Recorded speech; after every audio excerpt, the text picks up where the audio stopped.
Manguiwe uiko kauju chamuikwere ijuwekwe Ugri manji uiko na chondaru jugurapu kuena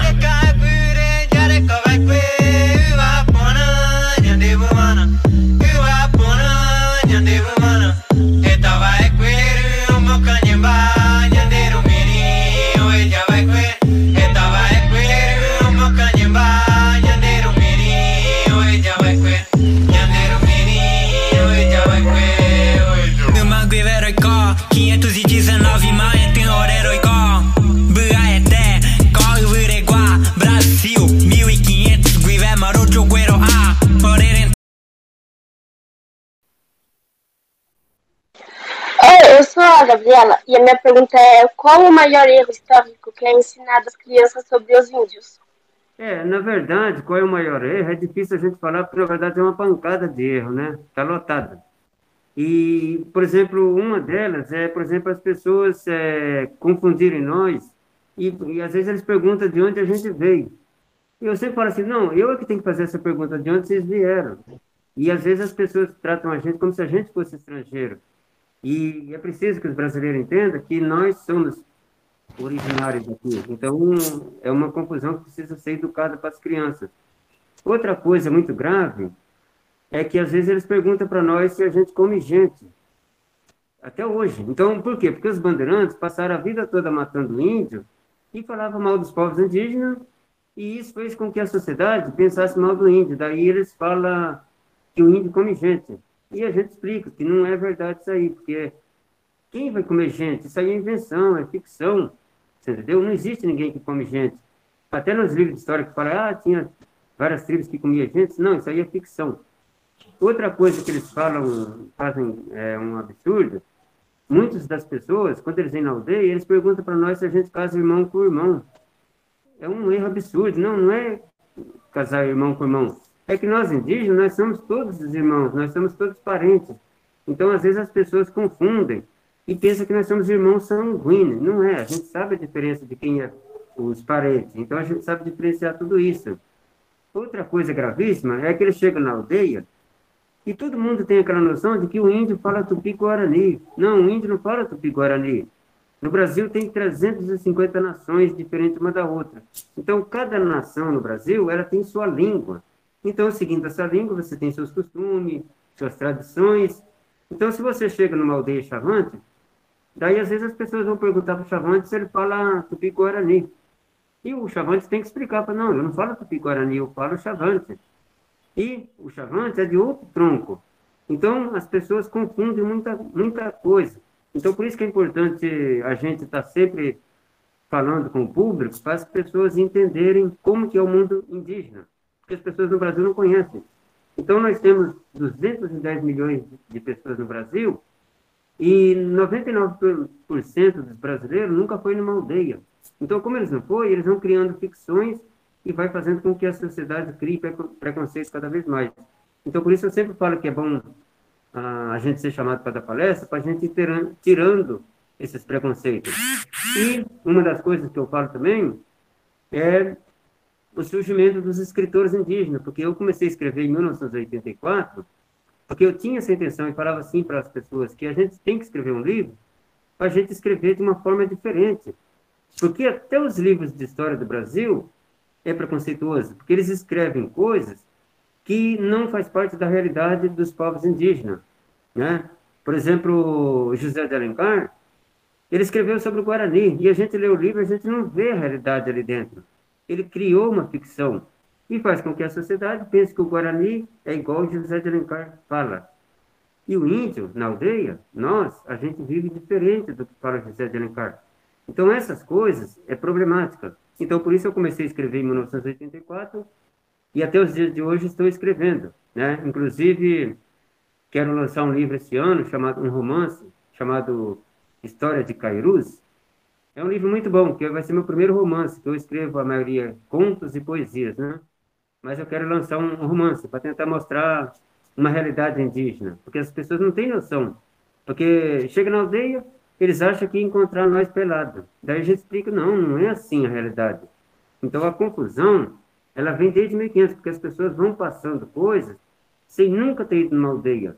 Então, por isso, eu sempre falo que o surgimento dos escritores foi muito importante, porque a gente tem livros hoje publicados, e esse livro chegando na mão dos professores, o professor vai ter uma base melhor para poder falar sobre a questão indígena. Porque são muitos povos.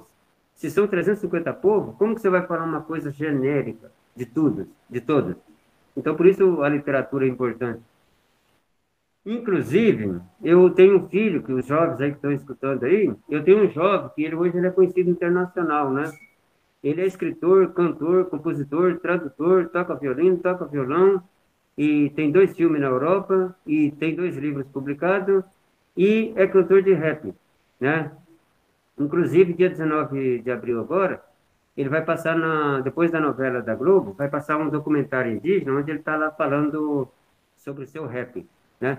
Então, o rap também foi uma forma que a gente começou a perceber que os jovens estão gostando do rap e começou a surgir índios cantando rap também. Para quê? Para usar como forma de defesa, porque a sociedade, eles têm que aprender a história indígena através do próprio indígena. Então, a gente pode escrever uma literatura nativa, assim como pode ter nossos jovens cantando rap.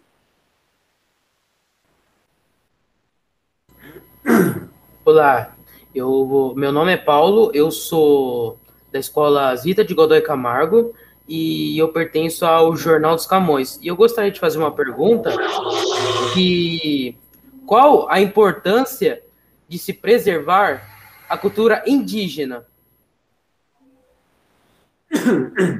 Veja só, a cultura indígena, de várias nações do Brasil que tem, ela primeiro ela tem que ser respeitada, né? Porque é um direito nosso de vivermos do nosso jeito. A língua, os costumes, a forma de pensar, a forma de se alimentar, a forma de dormir, tudo que a gente vive na aldeia é um direito nosso. Então as pessoas têm que entender que nós somos gente assim como eles. Então o índio não vai na cidade questionar o não indígena, vocês têm que viver assim, assim. O índio nunca fez isso. Mas o povo da cidade tem aquele costume de falar dessas coisas. Então eu sempre falo, primeiro tem que respeitar a gente, né? Segundo, ah, quando se fala da cultura, a primeira coisa que o brasileiro tem que entender é que eles vivem a cultura indígena também, então eles têm que respeitar a vida dele, porque quando ele respeita a vida dele, ele tem que respeitar nós também. Porque eu sempre falo assim, ó, porque os brasileiros, eles vivem em cima da cultura indígena, sem saber. E daí eles acham engraçado, né, quando chega na aldeia e começa a ver o índio fazendo a mesma coisa que o branco faz, o não indígena, né? E daí eu explico para ele, veja só, ah, quando você vai no interior de Rio Claro, você vai encontrar as crianças brincando de bolinha de gude. De onde veio a bolinha de gude? Copiou do índio. O brasileiro tem o costume de andar pelo Brasil afora aí, você vê o povo comendo pamonha. De onde veio a pamonha? Do índio. Você vai na cidade, de repente está lá um pipoqueiro vendendo pipoca. De onde veio a pipoca? Do índio.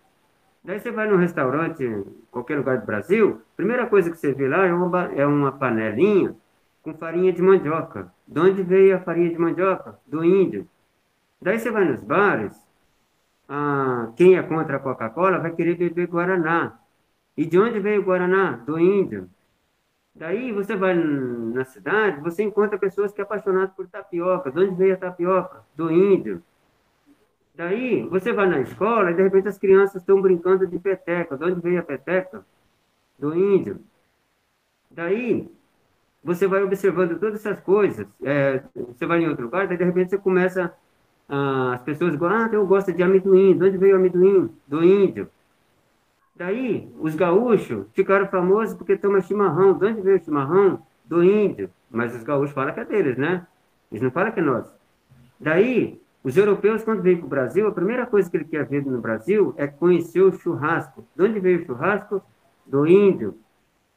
Você entendeu? Então, todas essas coisas é a cultura que, para não falar mal das pessoas, roubaram da gente, né? E aí se adaptou. Porque quando os portugueses chegaram aqui em 1500, eles não trouxeram marmitex. Eles tiveram que se adaptar ao que o índio faz.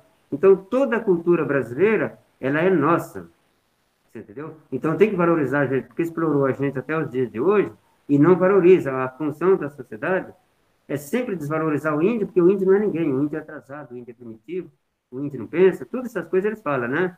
Agora, veja só, ah, quando você vai na farmácia, você lota lá, você vê um monte de remédios que o médico indica para você, e você pode tirar qualquer remédio daquele, você não vê falar qual índio que falou o cientista. A maioria dos remédios que está na farmácia foi tudo explorado dos povos indígenas, mas ninguém valorizou o índio. Eu estou aqui em Osasco agora fazendo trabalho e estou ralando um remédio, né? Estou com um remédio muito bom aqui, que é bom para coronavírus. A natureza, ela dá o remédio para a gente tem que descobrir, você entendeu? A gente tem que descobrir o remédio. Agora, se passar para a sociedade esse remédio, que é um conhecimento tradicional, que a gente aprende, e a gente tem que se cuidar para cuidar do nosso povo. Daí, se passar falando aí, eles vão pesquisar para ver se é verdade. Daí comprova que funciona, e daí patenteia para eles. O que o índio ganha? Nada. Então, eu estou com um remédio aqui muito bom, estou preparando, e vai ser levado para algum lugar lá para cuidar das famílias indígenas, porque a gente sabe que o remédio é bom. Esses dias eu fiquei doente, eu peguei coronavírus, mas daí a primeira coisa que a gente fez foi fazer o chá para tomar. Você entendeu? Então isso é importante, valorizar o que o índio sabe, porque as pessoas nunca valorizam.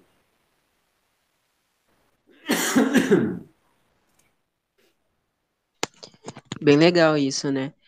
Como eu entendi aqui tudo que o senhor falou, né? Eu entendi o quê? Que toda a economia brasileira, né, foi formada, criada pelos Sim, indígenas, ninguém reconhece isso, né? Muito não. interessante. Eu Então, sou o David Souza Arnaldi, né? Participo da Rede Camões e sou o editor do Clarice Lispector. E a minha pergunta para o senhor é que como que o coronavírus afetou a aldeia? Afetou muito, totalmente? Mudou a rotina de vocês? Ou nem tanto? Essa é a minha pergunta. então, quando o governo do estado de São Paulo bloqueou tudo, fechou tudo, as coisas, por causa do coronavírus, fechou escola, fechou isso, fechou aquilo. Então, na aldeia nossa também temos escola da prefeitura e escola do estado, né? Então, foi fechado tudo e nós continuamos na aldeia, porque como a gente mora no meio da floresta, então, para nós foi tranquilo. Então, a gente já está acostumado a viver no meio do mato, só que a gente tem aquele espaço gostoso, que a gente vai para a represa, vai para o campo, vai para as trilhas, pela floresta, né? Então, a gente estava sossegado, então a gente não saía para vir para a cidade. E a gente ficou tranquilo. Só que daí o que acontece? Mesmo a gente não saindo, de repente alguns que tem que sair para fazer uma comprinha, alguma coisa na cidade, algum pegou. E no que pegou, começou a passar para a aldeia. E daí nós passamos o maior sufoco ano passado, porque daí foi criado na aldeia uma emergência, igual fez na cidade, né? Um mini posto, mini hospitalzinho dentro da aldeia, para fazer exame em todo mundo, para ver quem tem coronavírus ser internado. E daí nós levamos um susto, porque a gente imaginava que ninguém ia pegar, porque a gente está lá no meio do mato, né? Mas daí a gente pegou, os médicos ficavam lá 24 horas por dia, e daí de repente minha mulher pegou, quase morreu, né? Mas daí ela, quando já estava quase morrendo, que ela sentiu que ia morrer, ela falou assim, pega o chá lá da árvore e faz para mim. Daí eu fiz o chá, ela ficou tomando.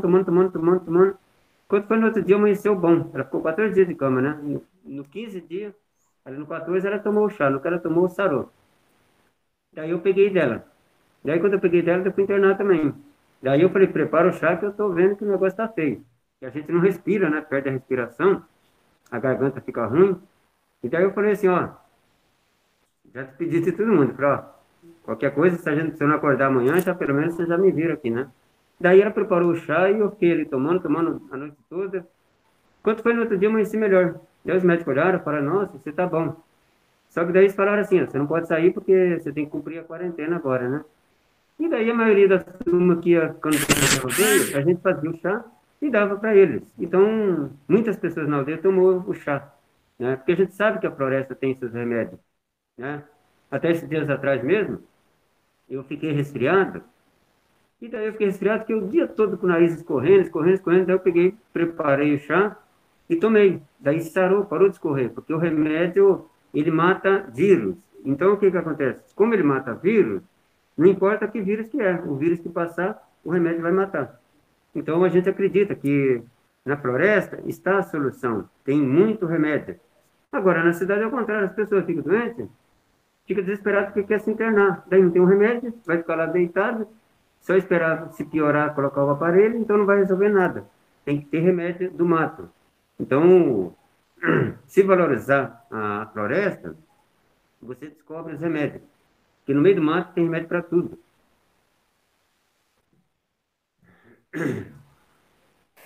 É bem interessante, né? Porque eu acredito também que dentro da natureza tem o remédio para tudo. Inclusive, eu tava até com uma planta nativa aqui do Brasil Uhum. mesmo, bem interessante. É, você já tinha comentado um pouco respondendo a primeira pergunta, mas a gente vai retomar agora. Tá. Como que é ser um escritor da literatura nativa, né? Então, eu fico muito feliz porque na minha época, em 1984, quando eu comecei a escrever, não havia ainda escritores com livros publicados, era uma coisa nova. Então, eu passei muitos anos batalhando até que eu comecei a publicar meus primeiros livros. Foi uma luta e continuo na luta ainda, porque às vezes eu sei que eu fico feliz de saber que meus livros estão aí no Brasil, mas a gente não vende muito, porque a questão indígena não é muito valorizada. Então, eu tenho 21 livros publicados, mas às vezes não se vende muito. Então, isso é o triste nosso, né? Porque não se valoriza a literatura dos povos indígenas. Então, isso é ruim. Mas, mesmo assim, eu continuo batalhando, lutando, divulgando. E, através disso, começou a surgir outros escritores também. Inclusive, na nossa aldeia, eu tenho 3 filhos homens, e os 3 filhos homens, todos eles são escritores, melhor do que eu, sabe? Os danados são bons. E eles têm livros já publicados também. Inclusive, hoje, eu estou entrando em contato com a editora de Porto Alegre, vou tentar lançar com eles um livro, que é uma antologia, Eu e Meus Filhos. E eu já lancei um livro com eles também, chamado Literatura Nativa em Família. Então é gostoso a gente saber que os filhos também estão seguindo o caminho do pai, porque eles são talentosos, eles escrevem, compõem, tocam, cantam. Então os danados são talentosos. Eu não chego nem perto deles, né? Mas isso é bom, saber que a nova juventude também está começando a escrever, né? E a gente fica feliz porque a gente sabe que as pessoas começam a valorizar o índio através do que a gente escreve. Porque o povo na cidade, eles têm um costume diferente. Todo mundo mora em casinhas.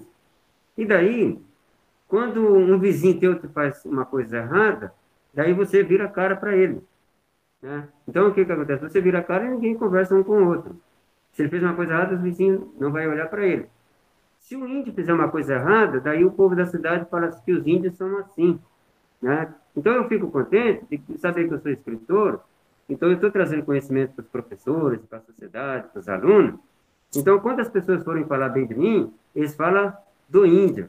Não fala de mim, fala do índio. Olha, os índios são inteligentes, porque veio alguém escrevendo. Agora, se eu fizer uma coisa errada, aí eles falam genericamente que os índios são assim. Então, isso é um absurdo. Então, eu fico contente de saber que a minha missão como escritor é tentar trazer esse conhecimento para a sociedade, para as pessoas entenderem melhor. Porque o que se sabe sobre o povo indígena no Brasil é uma coisa pequena demais, né? Muito pequena. Então, por isso que nós como escritores, a gente tem essa missão de trazer conhecimento cada vez mais para que chegue ao público cada vez mais. E como eu estou falando com vocês hoje aqui, eu espero que vocês depois procurem meus livros, divulguem nas redes sociais, porque a imprensa grande do Brasil, elas não vão me procurar. E se eu procurar, eles não vão estar interessados. Então, desde quando eu comecei a escrever, eu sempre usei aquele ditado, de boca em boca a gente vai chegando lá, né? Então, foi assim que eu comecei em 1984, e hoje as pessoas sempre falam assim, ó, nossa, você é conhecido no Brasil todo. E eu falei, eu não sei, eu estou lá na aldeia, não estou sabendo de nada, né? O livro está rodando. Então, graças ao livro, o nome da gente vai rodando, né? Então, isso é gostoso, saber que o livro está rodando pelo Brasil e as pessoas vão indo. Então, é graças às pessoas que hoje eu sou conhecido. Não é por causa da imprensa, você entendeu? Porque a imprensa nunca está interessada em divulgar o trabalho da gente. Então, um professor compra um livro meu, já vai divulgando para outro, né? Então, foi assim que eu vivi até os dias de hoje. através de dar palestra, os professores comprando meus livros, e aí vai trabalhando com os alunos. Depois, alguns estudantes universitários resolvem fazer tese de mestrado sobre os meus livros, e daí vai crescendo. Então, a imprensa minha é o povo.